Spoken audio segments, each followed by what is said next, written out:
नमस्कार विद्यार्थियों, आज के हिंदी साहित्य पर आधारित इस वीडियो में आप सभी का हार्दिक स्वागत और अभिनंदन।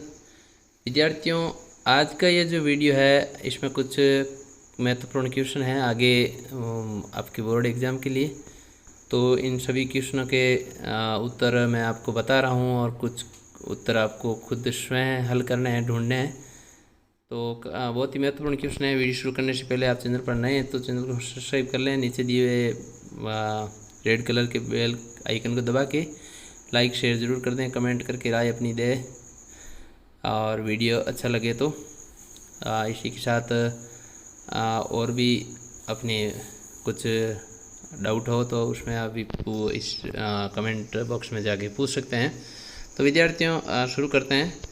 और आज का अपना जो क्वेश्चन है, आगे सीरीज जो चल रही थी पहले उसमें आगे क्वेश्चन है कि जनसंचार माध्यम में सबसे पुराना माध्यम कौन सा है। तो प्रिंट और मुद्रित माध्यम ये सबसे पुराना है। दो माध्यम है, इलेक्ट्रॉनिक माध्यम और प्रिंट माध्यम, मुद्रित माध्यम।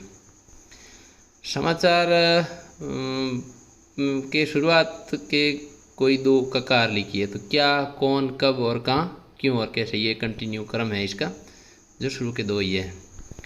अगला क्वेश्चन है, देखो विद्यार्थियों कि रेडियो के लिए समाचार लेखन में किन किन बातों का ध्यान रखा जाना चाहिए। तो ये भी बहुत ही महत्वपूर्ण क्वेश्चन है, इस पर भी आप ज़रूर विद्यार्थियों गौर करें।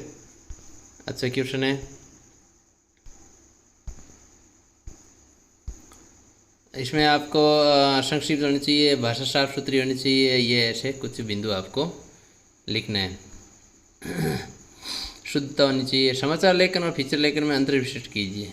तो ये ध्यान रखना है, समाचार लेखन और फीचर लेखन में अंतर स्पष्ट करना आपको, दो तीन बिंदु इसमें लिखना है। अच्छा क्वेश्चन है, इसको भी आप ज़रूर याद करें। साक्षात्कार किसे कहते हैं। तो ये जो क्वेश्चन है वो भी बहुत ही महत्वपूर्ण क्वेश्चन है, इसको भी विद्यार्थियों आपको याद करना है। समाचार लेखन का अंतर में आप लिख सकते हैं भी, समाचार लेखन की एक निश्चित शैली होती है, इसकी कोई शैली नहीं होती है। समाचार लेखन में लेखक अपनी राय नहीं दे सकता, फीचर लेखन में राय दे सकता है।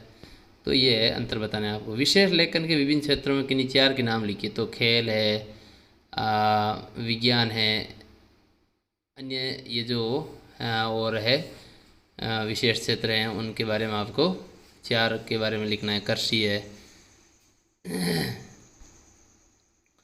बीट से क्या तात्पर्य है। तो अलग अलग जो क्षेत्र होते हैं उसमें ज्ञान और अनुभव के आधार पर जो पत्रकारों को क्षेत्र आवंटित किए जाते हैं उसे बीट कहते हैं। अगला क्वेश्चन देखो विद्यार्थी हैं आपके कि किस गुण के कारण रचना में मधुरता उत्पन्न होती है। तो माधुरी गुण के कारण उत्पन्न होती है। ये भी अच्छा क्वेश्चन है, ध्यान रखें विद्यार्थियों। अगला क्वेश्चन है कि भरत मुनि ने गुणों की संख्या कितनी मानी। 10 मानी है।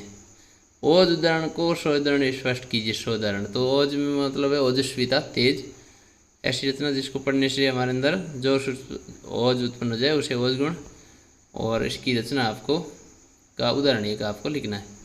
फिर तुम छवि नैनन बसी पर छवि कहाँ समाये, भरी सराय रहीम लकी आपो पति की फिरी जाए। किस गुण का उदाहरण है। तो ये माधुरी गुण का उदाहरण है विद्यार्थियों। इसके बाद में अगला क्वेश्चन है विद्यार्थियों 160 नंबर। उठी अधीर धधक पौरुष की आग राम के शौर्य से। तो इसमें पंक्ति में गुण कौन सा। तो ये धधक, पौरुष, आग, ये शब्द ऐसे हैं जो ओज गुण को प्रतीक करते हैं। तो इसमें आपको जो है वो ओज गुण लिखना है, ये ध्यान रखना विद्यार्थियों। काव्य की रसानुभूति में बोधक नहीं, बाधक तत्वों को क्या कहते हैं। तो बाधक तत्व जो होते हैं वो दोष कहलाते हैं। राजन देव तुरंग मोय अथवा देव मतंग कौन सा दोष है। दुष्कर्मत्व दोष है। तो ये है कर्म शब्दों का सही नहीं, दुष्कर्मत्व दोष का उदाहरण है।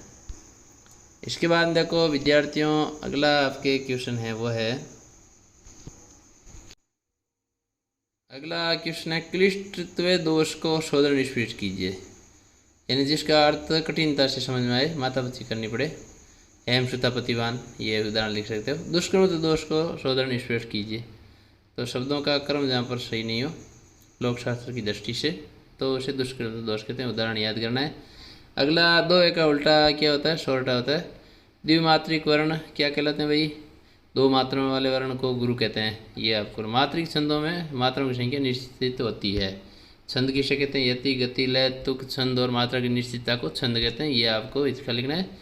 इसका विद्यार्थियों हरिगीति का छंद उदाहरण सही समझाइए। तो बहुत महत्वपूर्ण क्वेश्चन है, आप याद कर लें इनको। चैनल को लाइक शेयर सब्सक्राइब जरूर करें, प्यार समर्थन आपका बनाए रखें। हरिगीति का 28 मात्रा मात्रिक छंद है और 16-12 पर यति होती है।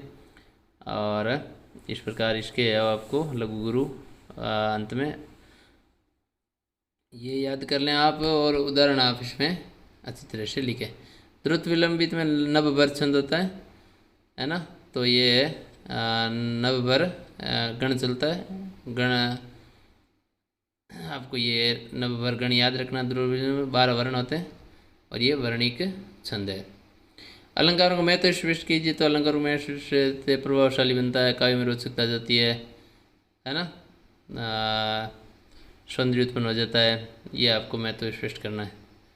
उपमा अलंकार स्पष्ट कीजिए। उपमेय और उपमान में आप तुलना की जाती है तो उपमेय अलंकार होता है ना। राम का मुख कमल के समान सुंदर है, ये उसका उदाहरण हो गया। यमक और रूपक को परिभाषित कीजिए।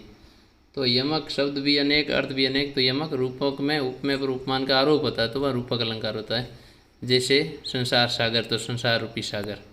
इस प्रकार ये आपको इसका लिखना है। उसमें कनक कनकते सौगुनी वाला मादकता अधिकाई, ये उदाहरण लिख सकते हैं। कनक कनकते सौगुनी मादकता अधिकाई, ये यमक का। विभावन अलंकार बिना कारण के कार्य का संपन्न होना है ना। नित्य प्रति, नीर भरे नित्य प्रति फिर भी प्यास न बुझे, ये इसका लिख सकते हैं। समस्योक्ति में अप्रस्तुत और प्रस्तुत दोनों का एक साथ वर्णन किया जाता तो समस्योक्ति होता है। और विशेषोक्ति में क्या होता है भाई, इसमें विशेषोक्ति में विभावना का ये आपके उल्टा होता है। कारणों के बिना कारण के, इसमें कारण होते हुए विकारी नहीं होता, तो विशेषोक्ति।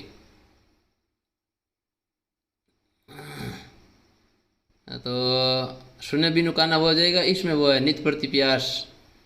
हाँ, नित्य वो जो मैंने दिया ना, तो उसके लिए थोड़ा ध्यान दें आप। विभावना नहीं होगा। नीर भरे नित्य प्रति फिर भी प्यास नहीं बुझे, ये विशेषोक्ति का होगा। केदारनाथ सिंह का साहित्यिक परिचय, ये आप नारायण वो कविता दिशा थी उनकी। आगे का कर्तृत्व व्यक्ति तो बहुत अच्छा क्वेश्चन है। रेणु जी का है, फणीश्वर नाथ रेणु, ये भी याद कर लें आप। अजर प्रसिद्ध एक साहित्यिक परिचय, घनानंद का साहित्यिक परिचय, रामचंद्र शुक्ल का साहित्यिक परिचय। और निबंध आपको लिखना है, जिसमें एक विषय पर निबंध लिखना है और अंडरलाइन करें, रूपरेखा संकेत बिंदु लिख के फिर करें। बिंदु पहले लिखें, फिर वापस एक का वर्णन करें। तो मैं प्रधानमंत्री होता, योग है, विद्यार्थी जीवन का अनुशासन है, बेटी बचाओ बेटी पढ़ाओ है, कंप्यूटर शिक्षा है, पर्यावरण संरक्षण है, और समाचार पत्रों का महत्व है, मूल्यवर्दी, मेरा प्रिय कवि, ये है आपको लिखने हैं। और शुक्ल जी का परिचय मैंने आपको बता ही दिया। तो कहने करते विद्यार्थियों, इस प्रकार इसको याद करें। फिर से नया वीडियो आपके लिए और आ रहा है, क्योंकि राजनीति विज्ञान पॉलिटिकल साइंस का पेपर हो जाएगा। उसके बाद में आपको जो बचे हुए समय है, बचा हुआ समय या दिन मिल है आपके पास, उसमें आपको हिंदी साहित्य की तैयारी करनी है। मिलते हैं एक और वीडियो के साथ, तब तक के लिए जय हिंद जय भारत। थैंक यू विद्यार्थियों।